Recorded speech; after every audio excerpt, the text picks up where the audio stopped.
You know what those magic words mean, right, Gear? Here we are again. Here we are again. It's another Wednesday. I'm watching a bunch of our participants fill the room right now. I think we had several hundred sign up for this one, which is really kind of fun. It's super neat to see how many people are. They keep coming back for us. I'm not sure what. Maybe we must have a pretty good song and dance we're doing or something. But I'm No excited to pressure. have everyone back. Are you? Yeah, yeah, no pressure here, knowing that there's a couple hundred folks out there. I know, right? But excited to get into this one. I know. This one has been kind of fun because I mean, it's unique because we have so many people asking questions, and there's a lot of education that I think we're going to be able to do on this one. You know, a lot of what does this mean? What does that mean? So I'm excited to inform our audience and talk with them about it. But let me look at our participants. I think we got a bunch of people pouring in, which is fantastic. So welcome everybody. My name is Nate Hairgrove, Director of Business Development here at Onform. And we have Gear Fisher, our co-founder, our fearless leader, who recently celebrated a birthday. So congrats on that, Gear. Great job. But yeah, we're excited to be back with everybody and to go a little bit more in depth and go through some camera options within Onform, which I'm really excited about. Just as a reminder for everyone, we do have the Q&A section that I hope we did a really good job last time of answering everyone's questions. Tried to get some of them live, tried to follow up with some of them just through the text. Certainly we're going to send out, I think we're sending out the follow-up to this in the email with the link to this. It's going to be on our YouTube page, things like that. So we're really excited to kind of jump into more in-depth. Number 2 there, it says camera controls. Gear, I know that we've had a lot of conversations with our customers over the years, and this is something that I think is a massive differentiator for Onform. I really do, because I know that you and I have spent time at a lot of coach clinics and coaches across the country. And it's like we always default to say, hey, can we show you this feature? And everyone has a light bulb that goes off. I didn't know we could do that. So I think that's probably why my excitement is so high with this one. Some of the things we're going to go in depth are we're going to talk about FPS, which is frames per second, and how that differentiates from shutter speed and what is 1080 by 720 by, sounds like we're calling a play for the Philadelphia Eagles right now, 1080, 720, green light, go. Front and back camera, the features of that, our microphones, so on and so forth. So really excited to jump into this one. Like always, Gear, I'm going to kick it over to you. You take it away. Let's start with FPS. I'll interrupt you as we go because I'm going to monitor some of these questions, but really excited to get this one going.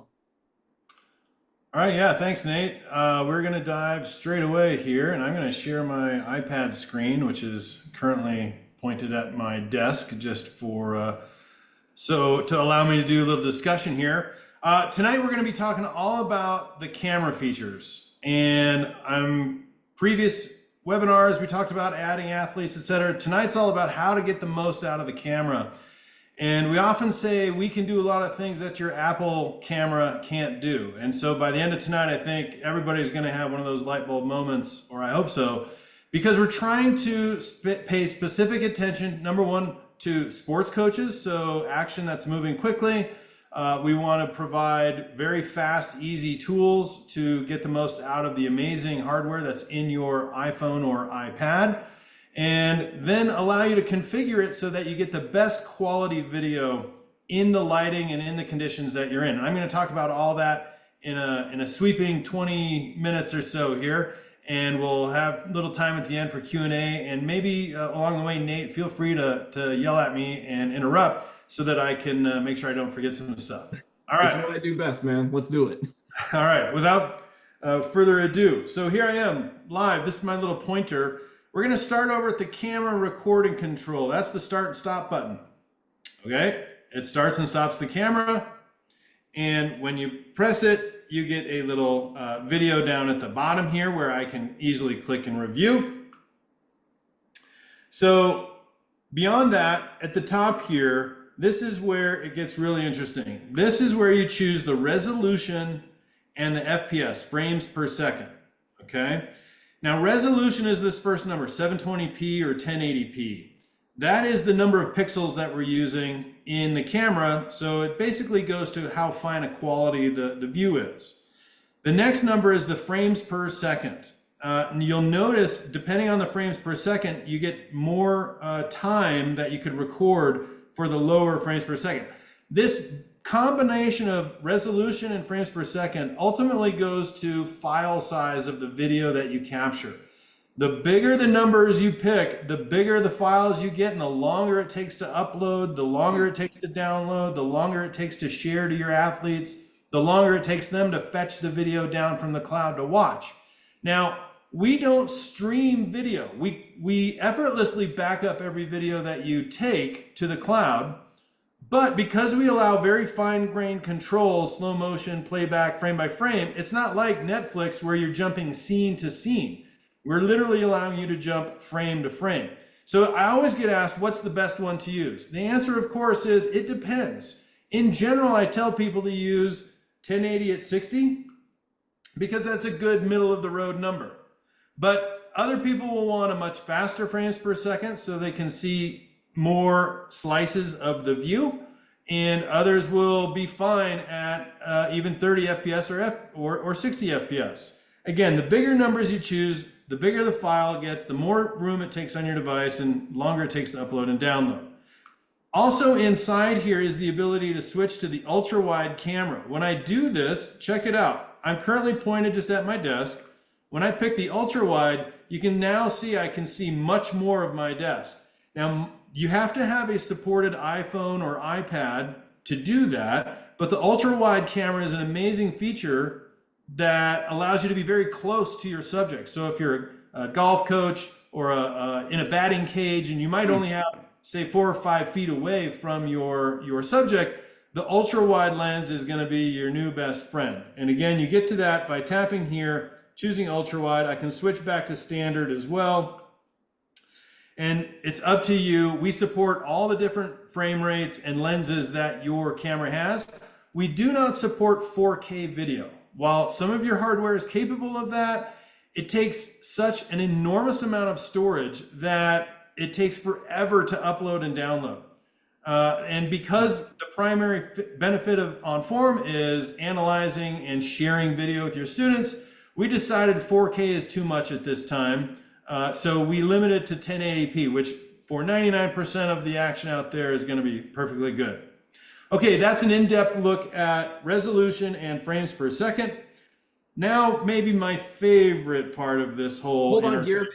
Yes, quick Nate. question for you. 1080p, 720. What about indoor versus outdoor? The resolution, I would say, wouldn't matter. The indoor and outdoor, the factor that matters there is shutter speed, and that's what we're going to get into here next. So this next button, you'll see a plus or minus. It says auto on the iPad. On the iPhone, you'll notice a slightly different interface, but you have all the same functionality, just in a tighter layout because you have a smaller screen. You'll see the plus minus button on your iPhone. But when I click this, this actually opens up the ability to control shutter speed. Now, the 3 magic pieces to good video is that shutter speed is what controls good stop motion video. Now, most people think that, well, I want to record at 240 FPS so I can see, the shaft of the club or the knuckles of a hitter or a pitcher's arm at release. Well, the 240 FPS gets you fine amount of movement, but it does nothing for stop motion video, being for each frame seeing exactly where the hand is clearly. And I'm actually going to demonstrate that. This shutter speed control allows you to go from the automatic mode that Apple is using. Apple is always optimizing for the prettiest picture. And in that case, they're balancing the amount of light and the shutter speed to get a pretty picture. 99% of the time, especially indoors, that introduces motion blur. So we give you the ability to drag the shutter speed towards the rabbit where it gets much faster shutter speed. We're going from 15 milliseconds down to sub-millisecond. That's faster. Now, it gets darker because the shutter is not open as much. So you brighten up the scene a little bit with ISO. Okay? And you can use this control, the balance between these two, particularly for recording indoors, in order to optimize for getting perfectly clear stop motion video.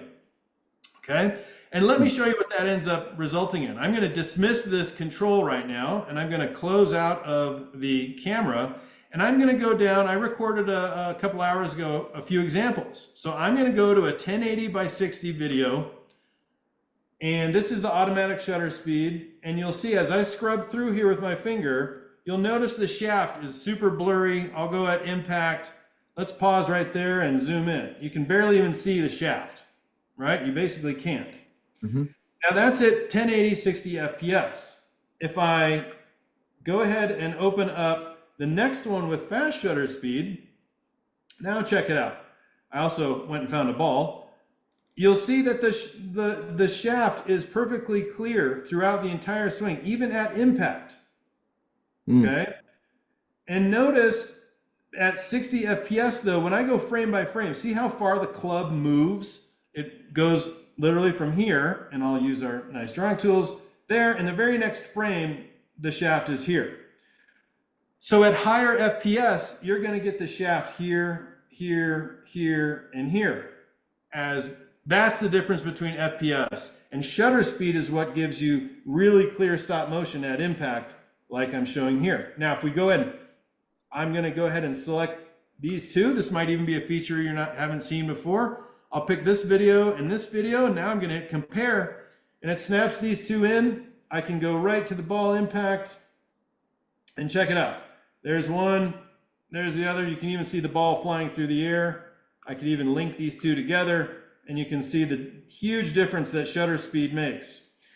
Now, this is particularly important when you're recording indoors. If you're outside in perfectly bright sun, the automatic setting, because it's so bright, will probably work fine for you anyway.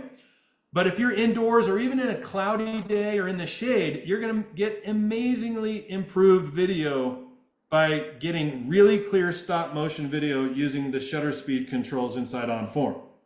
Now let's take a look at the difference between a 1080 and 240 FPS set of videos. So again, I'm going to hit select. I'll pick these two. I'll snap it into the compare and check it out. Here on the right side is obviously the auto setting, and you can see right there the ball is super blurry even at 240 FPS. You'll note as I tap frame by frame, you get very little bit of motion in between. But let's go to the full shutter speed version. I'll zoom that up here. And now you can see the club coming through at impact perfectly. So at 240 FPS, high shutter speed, we allow you to record for 15 seconds. That still results in about 150 megabyte file for anybody that might be techie to understand that. It's a big file, but it'll back up to the cloud and be perfectly shareable. That alone, if you learn anything tonight, is probably the number one thing that we want to touch on that shows you the power of what you can do using the tools that we built. Here's an example in baseball, inside a batting cage. On the left, you can see here the shutter speed is auto, and on the right, you can see the shutter speed is set to a high shutter speed, and you can actually see the impact of that ball. Gear, for this one, I remember recording it, and the coach who was working with that particular athlete kept saying something about knuckles down. Neither you or I are baseball coaches, but that was something he was working with. And when you compare those two, you can actually see where his knuckles are at impact with the balls. That's right. Yeah, super cool. A huge benefit of using shutter speed. And again, shutter speed is controlled by light. You can manually control the shutter speed based on the light that you have in your wherever you're recording, and it works, of course, across any sport for any motion. Clear stop motion video. Now, another thing before we move on, Gear, we have one person. Looks like a couple people may have tried to raise their hand. Best thing you can do is if you could throw your questions in the Q&A box on your screen, I'll be able to monitor and follow those and answer those for you. So if you have a question, go ahead and throw it in that box, and we'll do our best to answer those as we keep going. Great. All right, let's dive back into the camera control. Now, we just were talking about the shutter speed here. I'm actually going to, you'll note also, by the way, we remember the shutter speed in between sessions. So you might come back inside, open up the camera and it's totally black or it's totally white, that's because we're trying to make it easy so that we remember the settings. You don't have to do that every time you open the camera.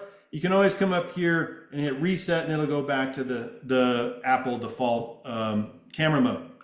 Now, another thing I just want to point out that's super simple, I'm going to show you my iPad. Notice it is out of focus here.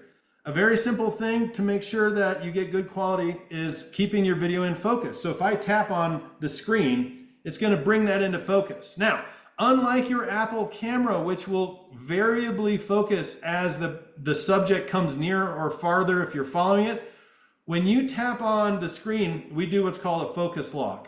And so that keeps your subject in focus, and it doesn't, maybe somebody walks by, the camera might try and grab the focus of another moving object. This is really beneficial in sports because it keeps the subject always in focus. If you ever get out of focus for whatever reason, you just tap the screen wherever you want it to focus and you'll get really clear video. All right, next, moving up in the thing here, you'll see this back. This is a lens switcher, and if I tap that, you're going to see me because it's now using the front-facing camera. Now, this is pretty useful because sometimes you want to set up the iPad, for example, right in front of you, use the front-facing camera and have it record you and then be able to use the screen with your students or with yourself. It's just the camera selector using the front and back mode there. And when you're on front, again, you choose the different camera lenses using the button here for the resolution and FPS.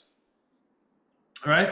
Now, another thing while I'm here is we actually allow you to work with external cameras. Not a lot of people know this, but if you happen to have an external webcam, this is one that I got for about $90. You can actually plug in a compatible UVC protocol camera, which is basically any webcam on the planet, using a USB cable, and use the button here to capture the video off of an external camera. Why is that useful? Well, imagine you have a camera set up, might even look like this, where you have a 20-foot wire and you want to capture a second perspective. You might have an external camera that has super high zoom power or the ability to record from far away or uses other, super low light sensitive. Check it out. You can plug it in right into the iPad switch the lens using this back button. It'll recognize the camera, and now you can record directly into Onform from an external camera. A little known but super powerful feature. So Gear, that right there reminded me of one of our top surfing coaches who sits on the beach and has one of those high-powered cameras. That would work exactly for what his needs are, wouldn't it? That's right. That's right. Another option is I have a little magic box here. It's called a Magwell HDMI to USB converter. On one side, it's got an HDMI plug, and on the other side, USB. If you happen to have a camcorder, some camcorders or higher quality cameras will record amazing video. You can pump it through this little guy. It's about $300, and then plug that USB-C cable right into Onform, and now you can record from an external camera. I see this happening in skiing a lot, in surfing, where they have an external camera, say it's 200 power zoom. Now you get to record directly in Onform, no transferring from your SD card, no Wi-Fi weird transfer, and you can basically open up Onform to, unlimited number of cameras that are out there. All right, let's keep on moving our way around. This is a little recording timer, so we're all familiar with that. But over here is something that we get into our support queue a lot of times. I can't get sound out of my students say my recordings don't have any sound. Well, inadvertently, it's possible to mute your recording. This happens in high noise situations. Just want to point out, we give you the ability to turn it on and off the microphone for recording. And you can turn it back on just like that. Okay, you'll notice it's also orange there. If I tap it one more time, you'll see microphone and voice commands are off. Voice commands are one of our modes. Talk about that later, but I'm going to keep that on. Okay, now we'll get into some more exciting stuff. I'm going to raise my camera here. I happen to have my iPad sitting in front of us, and you'll see my screen and my reflection, hopefully not too bad. But check this out. We can actually do live, and you'll notice if I bring my finger in here, live skeleton tracking using that. So before I've even recorded, I can turn on our skeleton tracking capabilities. I can also do live drawing. Tapping on this button over here brings up our drawing tool. So imagine your student is standing in front of you and you want to tell them to stop swaying in their swing. I can literally draw live, and again, this is a live view. Here's my hand. I can draw on the live screen, and when I record this particular video, that box will be in the final output. So for example, if I was in a studio, I could use these live drawings, be airplaying to a studio TV, and my student could literally be watching me draw live in case you want to point out where hands might want to go or where you might want to keep your body from moving inside or outside, etc. So the live drawing tool is a super powerful way to interact in real time, giving your athlete feedback. Next, in this particular interface, the ability to tag. Now, I have chosen this particular person as a golfer. So this tag comes through as, let me go ahead and change out of here. This tag will come through and give me a choice of clubs to select. If I happen to be in an athlete of type baseball or anything else, it'll allow me to access the standard tags, things like diving or any other tag that I might have chosen, but just a handy way to keep track of what's going on in the video. And then down here is the ability to select who's in the video. Now I want to take a moment here. When you're in an individual workspace, you don't really need, for the most part, it's always going to tag the subject, the one person that you're pointing the camera at, as the person in the video. But what if you're in a team environment?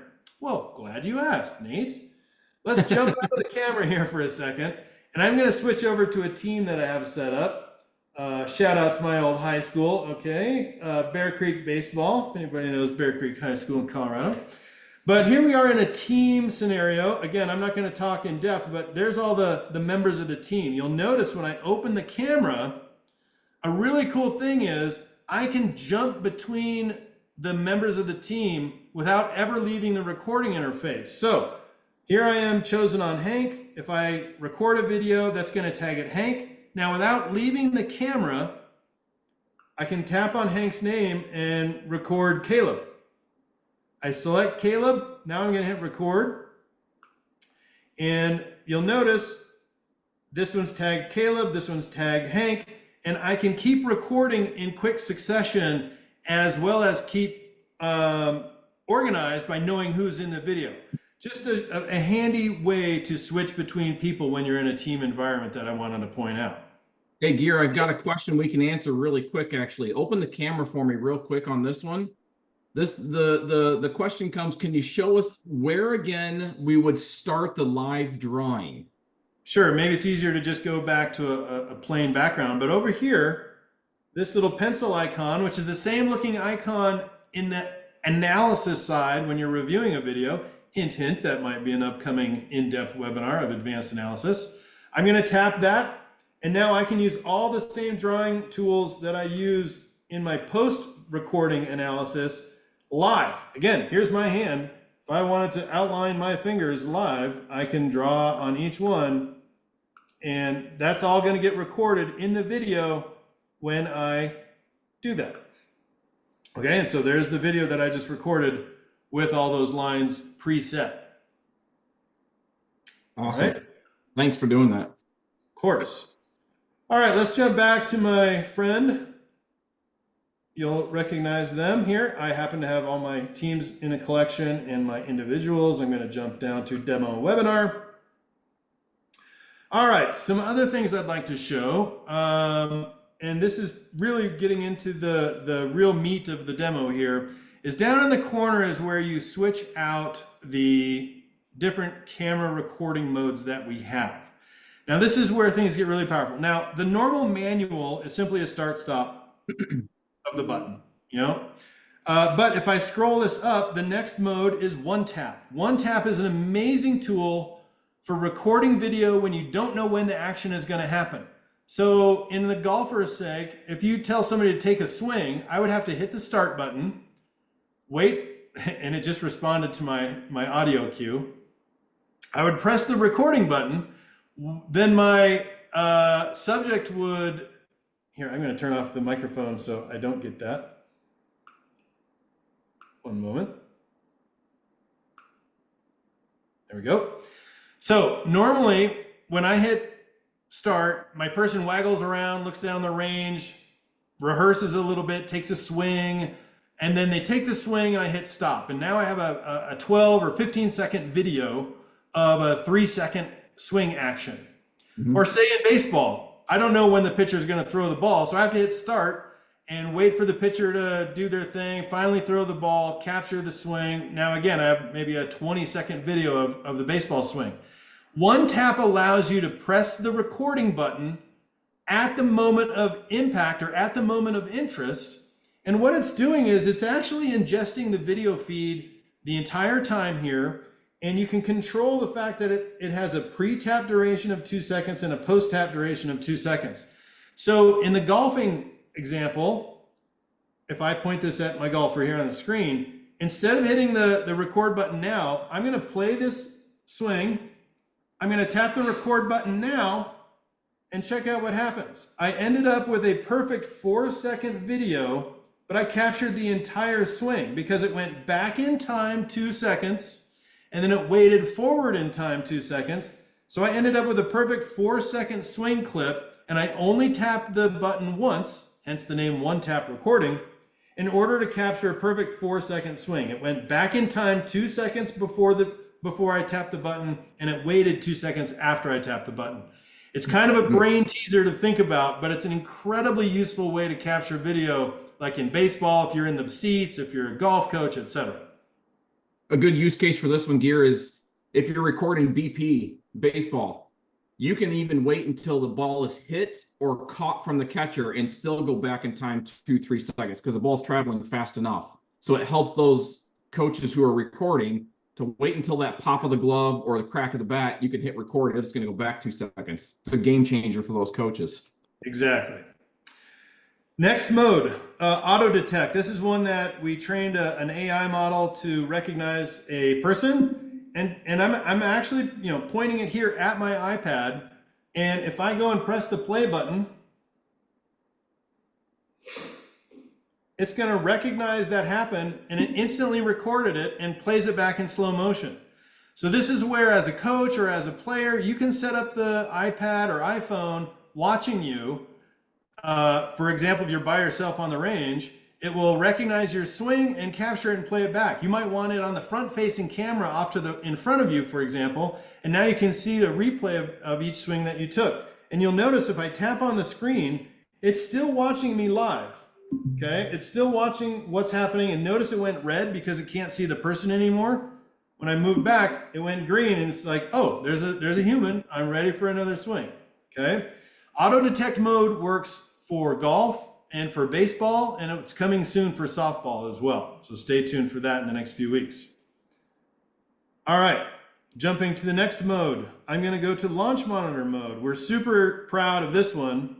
Check it out. It says connecting, and oh, it already connected. I happen to have a full swing kit sitting next to me.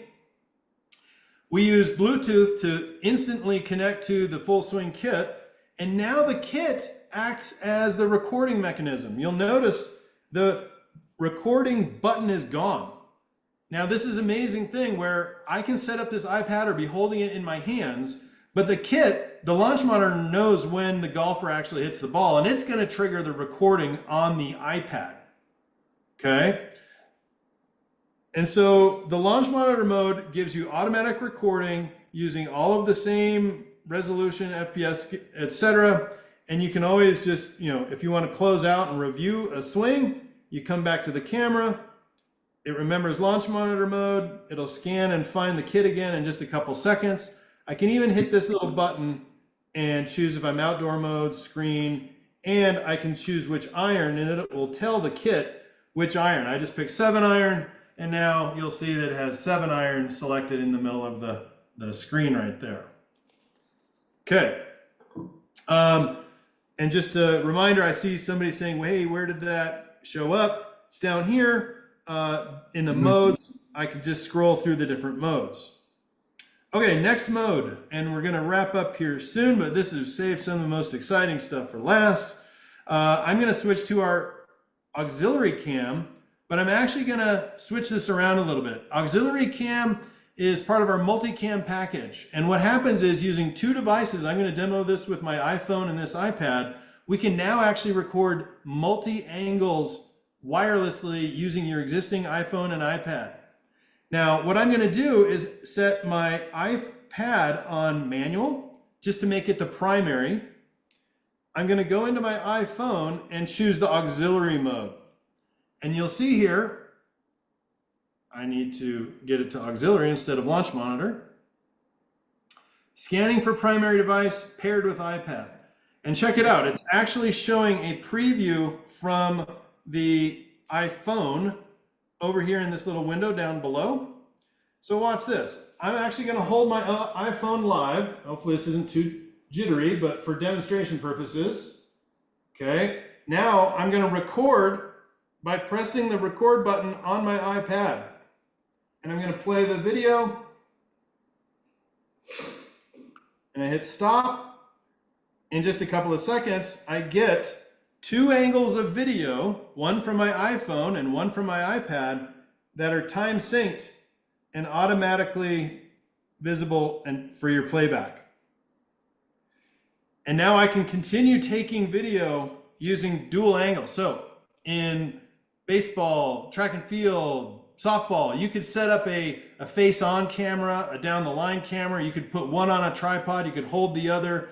You now have the ability to gather multiple angles simultaneously, all using your existing iPhone and iPad wirelessly. Now, this is not using the internet. You do need either a Wi-Fi network or a hotspot.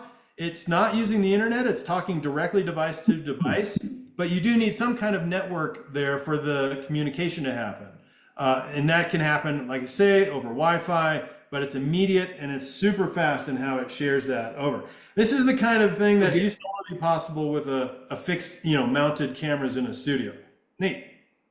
Yeah, we've got some questions firing in. I think this would be a great time to answer them. One of them is a great one.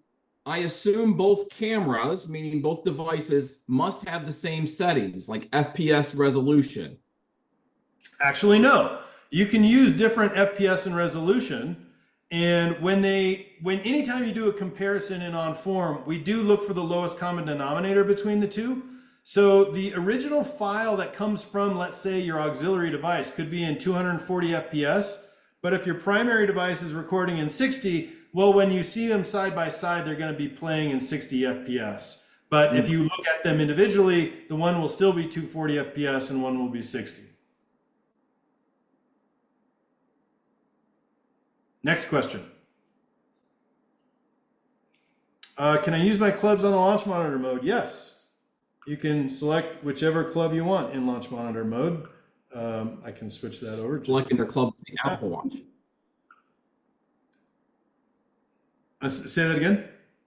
With the Apple Watch, are they able to select their clubs with an Onform? That would be a good feature. At the moment, no. They cannot. Yeah. Yeah. But you can use an Apple Watch to trigger the recording of the camera, which, that reminds me, one recording mode we didn't talk about is using a Bluetooth trigger or an Apple Watch. We do have an Apple Watch app that basically is a remote camera control for starting and stopping the camera of your iPhone. You can only pair an Apple Watch to an iPhone, and you can start and stop it with the Apple Watch and see a little preview of what you recorded. And you can also buy a $20 Bluetooth trigger that's good for about 100 feet of range and start and stop the camera as well using Bluetooth. Which is a super handy way of doing things, like setting up a camera, maybe near the hitter on a baseball diamond, and you're over in the dugout, and you can trigger close-up captures that way. You know what I was going to throw out, Gear? Maybe in our follow-up email to all those who have registered, we'll throw in some of the links to some of the stuff you've talked about tonight, of the converter box or the JBL trigger that we suggest. By no means are we getting any sort of commissions on these kind of things, but just really good tools that our customers could potentially use. So we could probably throw that in there. Time check for you. I think we're looking at about 5-7 minutes. How are we doing? Yeah, I think we're there. I did want to mention in the start stop audio mode, if you've enabled voice activation, an amazing experience is put in AirPods and talk to your camera remotely. Now you can certainly do that like I was doing here, saying start recording or stop recording. But if you put in AirPods in like an outdoor or noisy situation, you can actually be quite far away and keep it quite quiet. So voice detected, Bluetooth, external camera, multicam, launch monitor mode, auto detect for baseball, golf, and soon softball, one tap mode, and of course manual, controlling all the settings. I hope, in that quick review, everybody might have learned a little something about how to get the most out of the app. Man, you hammered it on that one, buddy. You got me all fired up because I love those features. I really do. I think we both would agree the one tap and the shutter speed are something that not a lot of our customers or potential customers have seen in any other app. So it's really kind of the showstopper, right? Yeah, and by the way, in that launch monitor mode, the whole great benefit on top of the automatic recording is you get all 16 data points that the kit is capable of calculating on every single video. And this is what it looks like here. Here's a dual camera capture of you in the studio here with the full swing. We use iPhone and an iPad, and I get both angles with all the data, all automatically captured. I could be teaching a lesson completely hands-free. It's really quite transformative. And oh, by the way, I could be airplaying my iPad, my primary device, to a TV and be able to, show it in the studio to the athlete or the student. Works great for baseball, softball, etc. Awesome. Another question for you. And this is one I know we can answer, but we're only showing the iPad right now. The question is where is the launch monitor mode on the iPhone? I think sometimes people see manual and one tap and don't necessarily think they have to scroll, right? It's down here is where you change all your settings, and there's launch monitor and manual and all the other modes right there. So same functionality that's available, just a slightly different interface. And you can see there my phone just connected to the kit and it's ready to go. Awesome. Let's see. Got a lot of people that have said thanks, fantastic, love the shutter speed, some great in our questions. These are our questions. Thanks so much, love shutter speed. Are there any limit on how many cameras can be used to record for up to multiple angles? Great question. Great question. I only mentioned 2 tonight, but technically you can do up to 4. But our side-by-side capability is 2 angles only. But you'll notice if I unlink this, there's a button down here that lets you actually switch angles. We've had a couple of issues with more than 2. Like right now, I'm capable of doing 3. I actually haven't tested it recently with 4. It's programmed to use up to 4 angles. But the more you do, the more it requires you have a really fast router and network. So I've worked with a couple people that have had some challenges getting more than 2.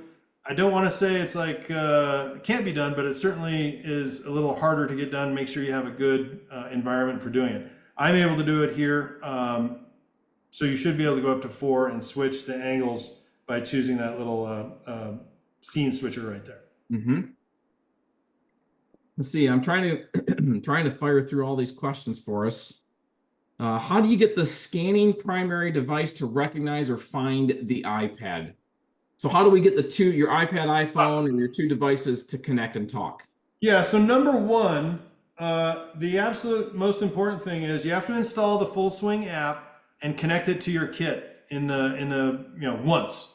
From that point on, you don't need the Full Swing app. It's got some other features that you might want, but you don't need the Full Swing app running when Onform is running. But what that does is in your settings, and if we go to privacy here, this local network permission has to be enabled. Okay, and that's what happens when you go through that process. And as long as you have local network permission and you've connected to the kit at least once so that it shows up in your Bluetooth settings, if I were to go to Bluetooth here, you'll see there's the kit. That's all it needs.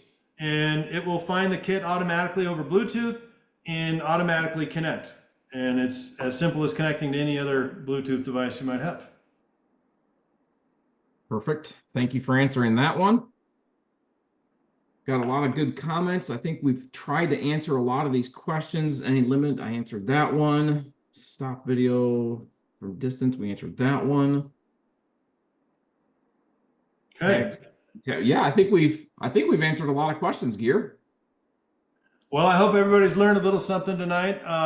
Little plug for our next webinar, which will be advanced analysis tools. More about drawings, voiceovers, side-by-sides, etc. So that one, you'll see an announcement in a few weeks about that. Excellent. Any other questions anyone has, you feel free to reach out. Our email is support@onform.com. Thank you everyone for taking time out of their evening or afternoon or day, wherever you're at in the world, to join Gear and I on these things. I hope they're helpful. I mean, we put some time into making sure that we're providing good, helpful content. We did get a couple of comments, people saying Gear's going too fast, which is something I've never heard Gear going too fast. But just so you know, we are going to send this out. It will be on our YouTube page, so you can certainly slow down and pause and follow along. We also have a lot of these segments that Gear talked about tonight broken down on our YouTube page. How to connect to the full swing kit, how to do multicam. So we're trying to provide you with a lot of different resources and ways to utilize the app, but certainly reach out if you have any questions. Thank you everyone for joining. Thanks again, Gear, for taking time out of your afternoon to join us and provide all this. It's super helpful, and I hope the audience found a little bit of nugget they can walk away with. So thanks so much, everyone, and we'll see you again. Cheers.